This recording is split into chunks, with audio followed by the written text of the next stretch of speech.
Hi everyone, I'm Shep. And I'm Brittany. And this is the Super Amazing Show. And each week we bring you a tip or idea to help you create a super amazing experience. Brittany, what are we going to do this week? Well, you know, this week I thought we could talk about one of your books, a New York Times bestseller, if I recall correctly. This is, actually, this was on the tails of my New York Times bestseller, but that's okay.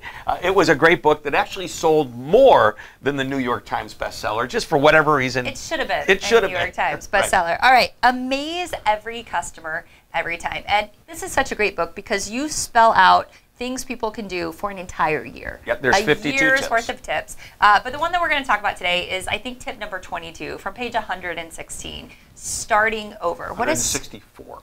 100? If I remember. That's my memory. Call me the Rain Man of my book. No, it's 116. Like I said, it was 116. Anyway, you're right. I'm wrong once again. But no, it is about starting over. Maybe of the digital version, it's 164. Right. That's probably you're thinking of your ebook. So last week we talked about, like how did you leave that moment? Was it a net neutral? Was it negative? Was it positive? And obviously we want to lean toward the positive. Well, what happens is when that is consistent and you're creating these positive experiences, eventually your customers are going to leave great reviews. They're going to leave messages for you. They might write a letter to the CEO, they might write a letter to the company, it doesn't matter, but you're going to get great feedback. So the concept I want to talk about today is called starting over.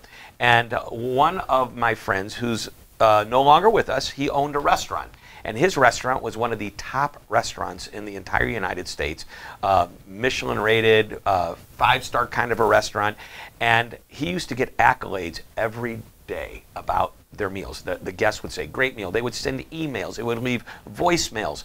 And before the doors open, he would have a team meeting and he would sit down and he'd share these accolades and everybody felt really good. And then this is what he said, hey, this was great, but guess what? That was yesterday.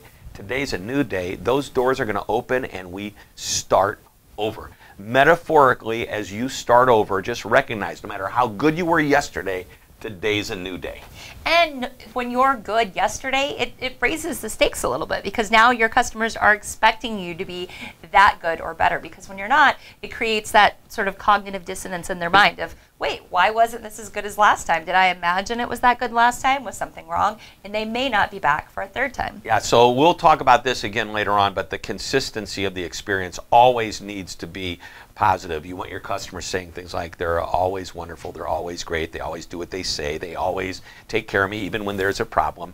But that's the whole idea, that consistent behavior. So we want to start over every day. Every day is a new day to be better today than yesterday. You are only as good as you are right now. Yes. In this moment. All right, we'll see you next week with another tip.